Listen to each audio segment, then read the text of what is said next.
नमस्कार दोस्तों, मैं राजकुमार नागपाल, प्रोफेशनल टीचर, अपने इस चैनल शिक्षा मंत्र में आपका बहुत बहुत अभिनंदन करता हूं। जैसा कि मैंने अपने पिछले वीडियोस में आपको जानकारी दी प्राइमरी एजुकेशन के बारे में, प्राइमरी एजुकेशन से रिलेटेड मैंने आपसे कई बातें शेयर की, आपको इन्फॉर्मेशन दी और उसके बारे में आपको समस्याओं के बारे में भी बताया जो बच्चों को फेस करनी पड़ती हैं और उसका समाधान भी बताया।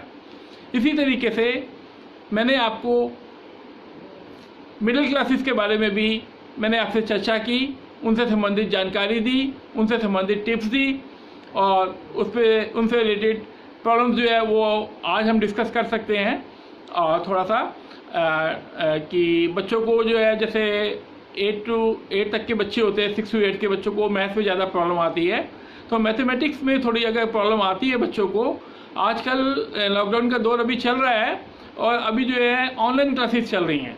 ऑनलाइन क्लासेस में बच्चों को कितना समझ में आता है, कितना समझ में नहीं आता, ये डिपेंड करता है बच्चे की पिकिंग पावर पर।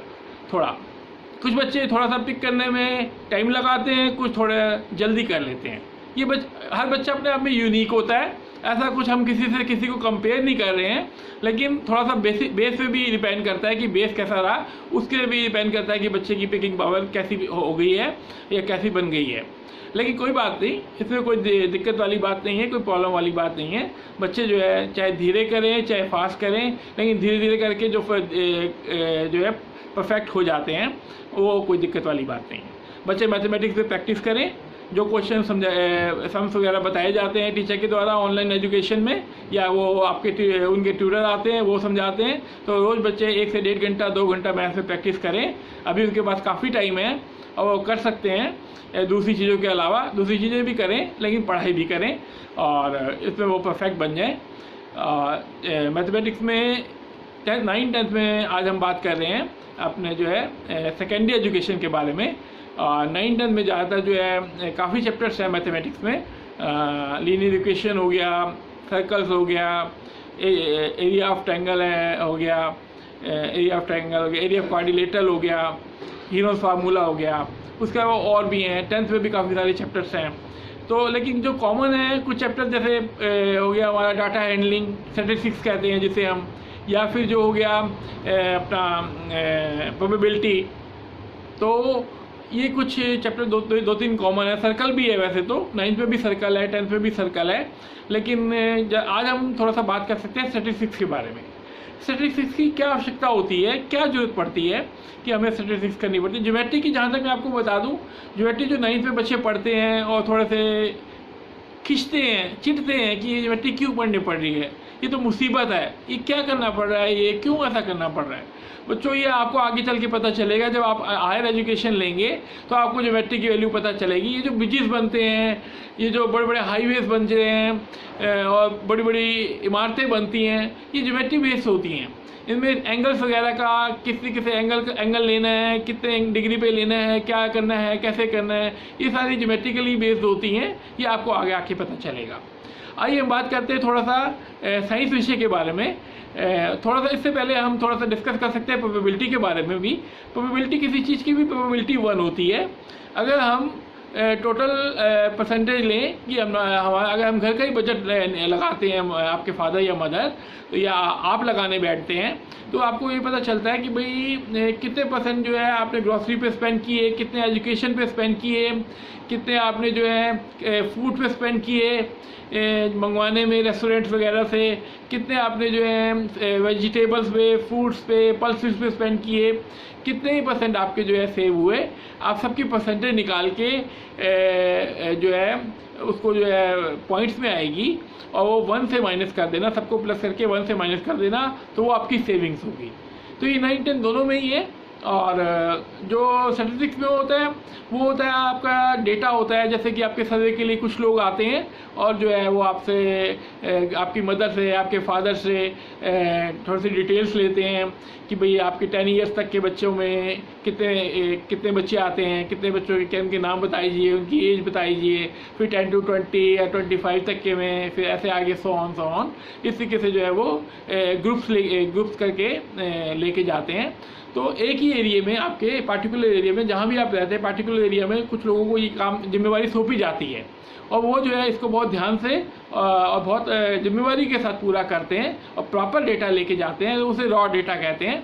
उसके बाद जो है वो जब सारे इकट्ठे हो जाते हैं और सारे मिल के धीरे धीरे करके वो डिपॉजिट करते हैं, वो जमा करवा देते हैं डेटा मेन जहाँ पे इसका डेटा का जो सेंटर है वहाँ पे जाके, और धीरे धीरे करते हुए जब सब चीज़ों को कैलकुलेट किया जाता है, सब चीज़ें ईजी की जाती हैं और उसका एक प्रॉपर जो है परमानेंट एक डेटा निकाला जाता है, तो उसको कंप्यूटर पे डाल दिया जाता है और जिससे हमें इंफॉर्मेशन मिलती है कि हमारे देश में इतने % लोग इतनी एज के हैं और इतने % लोग इतनी एज के हैं, इतने % लोग इतनी एज के हैं। तो इसी तरीके से जो है दोस्तों साइंस विषय है। साइंस विषय में जो है बहुत सी चीज़ें हैं। वैसे तो हमारा देश जो है सोर्सेज में, नेचुरल रिसोर्सेज पे जो है बहुत ही कहा जाना चाहिए कि खुशकिस्मती है हमारे देश की कि नेचुरल रिसोर्सेज हमारे देश में बहुत से हैं, बहुत ज़्यादा हैं, जिसकी वजह से जो है हमें हमारी एक इकोनॉमी पे, हमारे जो है वर्ल्ड पे कमांड है और वर्ल्ड जो है हमें इस नाम से जानता है कि अगर कोई चीज़ इस्तेमाल करनी है तो वो भारत से लेनी है। भारत जो है थोड़ा सा आत्मनिर्भरता की तरफ भी बढ़ रहा है और जैसा हमारे प्राइम मिनिस्टर श्री नरेंद्र मोदी जी का कहना है कि हम जो है आत्मनिर्भर बनेंगे और आत्मनिर्भरता की ओर बढ़ रहे हैं। तो कुछ टाइम ऐसा आएगा, कोई टाइम ऐसा आएगा जल्दी ही जब हम आत्मनिर्भर हो जाएंगे, इंडिपेंडेंट हो जाएंगे और हम डिपेंड नहीं करेंगे दुनिया पे, दुनिया हम पे डिपेंड करेगी। और ये उनकी बहुत अच्छी सोच है, पॉजिटिव सोच है। हम उनके साथ हैं, सारा देश उनके साथ है और मिलके हम ये काम को अंजाम देंगे और इंडिपेंडेंट बनेंगे। तो हमारे पास नेचुरल रिसोर्सेज हैं। नेचुरल रिसोर्सेज में बहुत सी चीज़ें आती हैं, जैसे आयरन हो गया, एल्युमिनियम हो गया और जो है बहुत अन्य पदार्थ आते हैं। लिक्विड भी होते हैं कुछ, जैसे पेट्रोलियम हो गया। पेट्रोलियम भी काफ़ी मिलता है हमारे देश में। ज़्यादातर तो वैसे वो सऊदी अरब या दूसरी कंट्रीज़ में ही मिलता है, लेकिन हमारे देश में भी पेट्रोलियम है, काफ़ी पेट्रोलियम प्रोडक्ट्स हैं। कोयला है, कोल काफ़ी मिलता है और कार्बन से रिलेटेड कंपाउंड्स काफ़ी सारे हैं। और ये जो है ये हमारे जो है देश को काफ़ी जो है इकोनॉमी में हेल्प करते हैं और इससे काफ़ी सारे प्रोडक्ट्स बनाए जाते हैं जो दूसरे देशों को सप्लाई होते हैं। खासकर एल्युमिनियम के काफ़ी सारे प्रोडक्ट्स बनते हैं, आयरन के काफ़ी सारे प्रोडक्ट्स बनते हैं। उसको काफ़ी सारी प्रक्रियाओं से होकर गुजरना पड़ता है इंडस्ट्रीज़ में और उससे इसके बाद जो है उसको तैयार किया जाता है। तो थोड़ा सा अगर हम नेचुरल रिसोर्सेज में मैंने बात की, इसी तरीके से मेटल्स और नॉन मेटल्स होते हैं। मेटल्स में ही बहुत सारी चीज़ें आती हैं, गोल्ड, एल्युमिनियम, सिल्वर और मैग्नीशियम, सोडियम। तो ये जो चीज़ें काम की हैं ये आगे हम इसको यूज़ करते हैं और हमारे पास मिलती हैं हमारे देश में। हम इनको यूज़ करते हैं और अपने निर्यात को बढ़ाते हैं, अपने देश के को भी जो है की कमी जो देश में चाहिए, जो देश के लोगों को चाहिए, वो भी पूरी करते हैं, उसकी डिमांड भी पूरी करते हैं। तो इसके अलावा बाकी जो है 9th-10th में और जो सब्जेक्ट्स हैं, जैसे इंग्लिश हो गया, इंग्लिश में ग्रामेटिकल पोर्शन होता है, ग्रामेटिकल पोर्शन हो गया, राइटिंग हो गया, रीडिंग हो गया, टेक्स्ट बुक से रिलेटेड, लिटरेचर से रिलेटेड क्वेश्चंस हो गए। तो जैसे मान लीजिए 9th ही है, message writing, omitting, editing, notice, paragraph, letter writing, formal, informal, उसके अलावा जो है determiners, punctuation, direct, indirect, active, passive और भी बहुत से ऐसी चीज़ें हैं जिनमें बच्चों को जो है परफेक्ट होना है। बच्चे प्रैक्टिस करें, उसकी अच्छे से अच्छी नॉलेज लें और उस पर जो है कमांड डाल लें और उसको जो है अच्छे से अच्छा करेंगे तो अच्छे से अच्छे मार्क्स भी आएंगे। और जहाँ तक जो है इंग्लिश का सवाल है, कॉन्वेंट स्कूल और जो है हाई जो स्कूल्स हैं वहाँ के बच्चे इंग्लिश को अच्छे से कर लेते हैं। अपने 6th to 8th पे भी परफेक्ट हो जाते हैं, थोड़े 9th-10th में तो काफ़ी परफेक्ट हो जाते हैं। तो इससे जो है इंग्लिश में कोई प्रॉब्लम वाली बात नहीं। गवर्नमेंट स्कूलों की जहाँ तक है, गवर्नमेंट स्कूल के बच्चों को वो इंग्लिश में प्रॉब्लम आती है, तो वो बच्चे भी प्रैक्टिस करें और धीरे धीरे इंग्लिश में कमांड हो जाएगी उनकी। इसके अलावा हिंदी, SST हो गए। SST में जो है इकोनॉमिक्स हो गई, पॉलिटिकल साइंस हो गई, सिविक्स हो गई, डिज़ास्टर पे भी बुक है, तो उसमें भी है। उसमें जो सिविक्स है उसमें एक चैप्टर है हमारा डेमोक्रेसी पे। डेमोक्रेसी में राइट्स, जो हमारे राइट्स हैं और जो हमारे ड्यूटीज़ हैं वो साथ साथ चलते हैं। जैसा कि हमें पता है, जो हमारी नेशन के द्वारा हमें दी गई है, जो हमारे संविधान के द्वारा हमें दी गई है, तो उस पर भी जो है हमारी जहाँ हमारी अधिकार हैं, जो हमारे राइट्स हैं, वो तो हम ले लेते हैं। जो हमारी ड्यूटीज़ है वो हम पूरी नहीं करते, हम देश के प्रति अपनी ड्यूटीज़ को पूरी तरह से निर्वाह नहीं करते, तो वो हमें थोड़ा करना चाहिए। हमारे जो राइट्स हैं उस पर तो हम लड़ते भी हैं, झगड़ते भी हैं कि हमारा ये राइट है, right to freedom, right to vote, right to live here and there, right to speech, right to go any place. बहुत सारे राइट्स हैं, वो हम पूरा करते हैं, लेते हैं और कहते हैं कि हमारी डेमोक्रेसी हमें ये लेना चाहिए। लेकिन आपके कुछ कर्तव्य भी तो हैं, ड्यूटीज़ भी तो हैं, वो भी तो कीजिए। आपकी ड्यूटीज़ है कि आप ट्रैफिक के नियमों का पालन कीजिए। आपकी ड्यूटीज़ है कि आप सरकारी संपत्ति को नुकसान ना पहुँचाएँ। आपकी ड्यूटीज़ है कि आप साफ़ सफाई का ध्यान रखें, ये भी आप करें। तो जहाँ जहाँ आपके राइट्स हैं वहाँ साथ साथ आपकी ड्यूटीज़ भी बंधी हुई हैं, तो उनको भी थोड़ा देखिए। तो इस तरीके से 9th-10th के बच्चे इंडिपेंडेंट हो जाते हैं और थोड़ा सा मेहनत करें। खासकर 10th के बच्चे घबराएं नहीं, बोर्ड में कुछ नहीं, सभी बच्चों को ध्यान में रख के एग्ज़ाम बनाए जाते हैं, एग्ज़ाम सेलेक्ट किया जाता है, पेपर सेलेक्ट किया जाता है, जिसमें जो है बच्चों को average, below average, average, good, very good, excellent, most excellent, इस तरीके से सभी बच्चों को ध्यान रख कर उनमें जो है क्वेश्चंस डाले जाते हैं हर सब्जेक्ट में। तो वो बच्चे प्रैक्टिस करें, मेहनत करें और अच्छे से अच्छे रिजल्ट्स ला सकते हैं। इसके अलावा मैं थोड़ा सा डिस्कस करूँगा उन बच्चों पे जो बच्चे पढ़ नहीं पाए या पढ़ नहीं सकते, जो 8th पास हैं या 10th पास हैं और 12th पास होने जा रहे हैं जो स्टूडेंट्स, तो अगर वो कुछ करना चाहते हैं और आगे वो नहीं पढ़ सकते या जो नहीं पढ़ पाए, तो उनको मेरा एक ही सजेशन है कि वो ITI, इंडस्ट्रियल ट्रेनिंग इंस्टीट्यूट जो है पूरे इंडिया में जो है गवर्नमेंट के द्वारा बनाए हुए हैं और बहुत सारी स्टेट्स में, लगभग काफ़ी सारी स्टेट्स में हैं ये ITIs, और जिसकी जो है तारीख जो है जून सेकेंड वीक ऑफ जून है एप्लीकेशन फॉर्म भरने की, तो वो भर सकते हैं। इनमें काफ़ी सारे कोर्सेज करवाए जाते हैं, स्किल कोर्सेज जो हैं परफेक्ट किया जाता है आपको इंडस्ट्री से रिलेटेड, जैसे प्लम्बर हो गया, मैसन हो गया, वेल्डर हो गया और इलेक्ट्रीशियन हो गया। ये 8th क्लास के जो है लोग कर सकते हैं। और बाकी जो कोर्सेज हैं प्रोफेशनल कोर्सेज हैं, इंडस्ट्रियल में आपको ट्रेन किया जाता है, प्रोफेशनल बनाया जाता है। कंप्यूटर हो गया, ब्यूटी कल्चर हो गया, टेक्सटाइल डिज़ाइनिंग हो गया, इंटीरियर डेकोरेशन हो गया, और इसके अलावा जो है कटिंग एंड टेलरिंग हो गया। कंप्यूटर कोर्स मैं आपको बता ही चुका हूँ। इसके अलावा और भी बहुत सारे कोर्सेज हैं, स्टेनो का भी हो गया जो किए जा सकते हैं। एक बात और बताना मैं आपको चाहूँगा, 2 जून ऑफ वीक में फॉर्म भरना स्टार्ट हो रहे हैं। 200 उसकी फ़ीस है और जो है ऑनलाइन फॉर्म भरा होगा। आपके पास 8th या 10th का सर्टिफिकेट होना चाहिए डेट ऑफ बर्थ का, जिसमें ये भी मेंशन हो कि आपने 8th क्लास पास की है, 10th क्लास पास की है। इसकी मिनिमम एज 14 ईयर्स है और मैक्सिमम 40 ईयर्स है।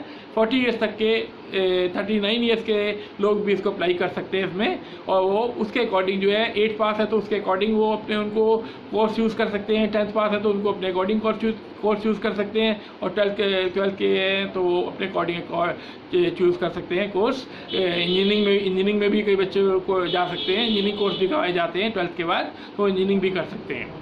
तो ये रहा मैंने ITI से रिलेटेड मैंने आपको बताया, जो कि नहीं कर पाए किसी वजह से, वो करना चाहते हैं तो वो कर सकते हैं। और कुछ नॉमिनल सी 200 रुपये फ़ीस है, कोई ज़्यादा नहीं है। और आप ऑनलाइन किसी से जो भरते हैं फॉर्म का ही काम करते हैं, आप वहाँ पे जाके ये फॉर्म भरवा सकते हैं या घर पे बैठे हुए फॉर्म भर सकते हैं, जो बच्चे वो करें। तो ये बहुत ही अच्छी अपॉर्चुनिटी है। इसमें मेरिट लिस्ट जारी होगी जुलाई 2nd वीक में या 3rd वीक में मेरिट बेसिस पे जो है इसमें आपको चूज़ किया जाता है। 30% जो है वो फीमेल्स के लिए रिजर्व्ड है सीट्स, और बाकी जो है कुछ SC ST पे 22.5% रिजर्व्ड है। ECS economic backward class economic weaker section जो है EWS में, उसमें भी कुछ परसेंट रिजर्व्ड है। जो आर्मी से रिलेटेड लोग हैं उन पर भी कुछ परसेंट रिजर्व्ड है। बाकी थोड़ा बहुत इधर उधर और लोगों पे रिजर्व होके बाकी कुछ परसेंट जो है वो जनरल कैटेगरी में भी आती है। इस पर भी आपको ध्यान देना है, मेहनत करनी है, और जो एग्ज़ाम जो है वो कंडक्ट किया जाता है। आपको मेरिट बेसिस पे ही पहले एडमिशन मिलता है, उसके बाद एक एग्ज़ाम और होता है आपको लास्ट में, जो आप कंप्लीट कर लेते हैं तो उसमें आपको सर्टिफिकेट भी दिया जाता है और उसको पूरा होने पे। तो आप इस चीज़ का ध्यान रखेंगे।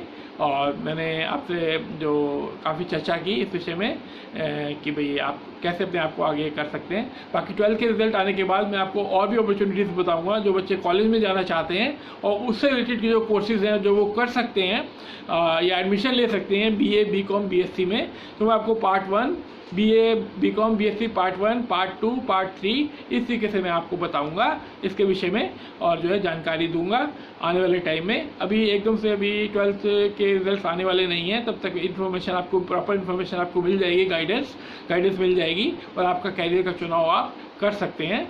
क्योंकि आपको कॉलेज से रिलेटेड भी जानकारी मिलेगी कि दिल्ली यूनिवर्सिटी में कितने कॉलेजेस वगैरह हैं, या आप प्राइवेटली करते हैं MDU से करते हैं या कोई और कॉलेज से करते हैं, हम आगे इस बारे में चर्चा करेंगे।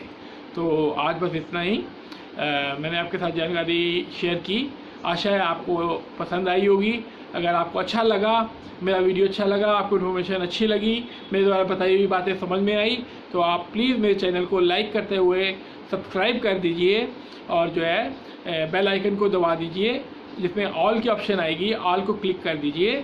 तो आपके पास जो है मेरा वीडियो जल्द से जल्द अवेलेबल हो जाएगा। जैसे ही मेरा वीडियो अपलोड होगा आपके पास जल्द से जल्द अवेलेबल हो जाया करेगा। और सब्सक्राइब करना आप प्लीज़ दोस्तों मत भूलिए, और जो है बेल आइकन को भी दबा दीजिए, जो कि आपके लिए ये जल्द से जल्द इन्फॉर्मेशन आपके पास पहुंचेगी। तब तक के लिए, अगले वीडियो तक के लिए मैं अब अपनी वादी को विराम देता हूं और जो है अब मैं इजाज़त चाहता हूं आपसे। आपको मेरा बहुत स्नेह भरा नमस्कार। जय हिंद।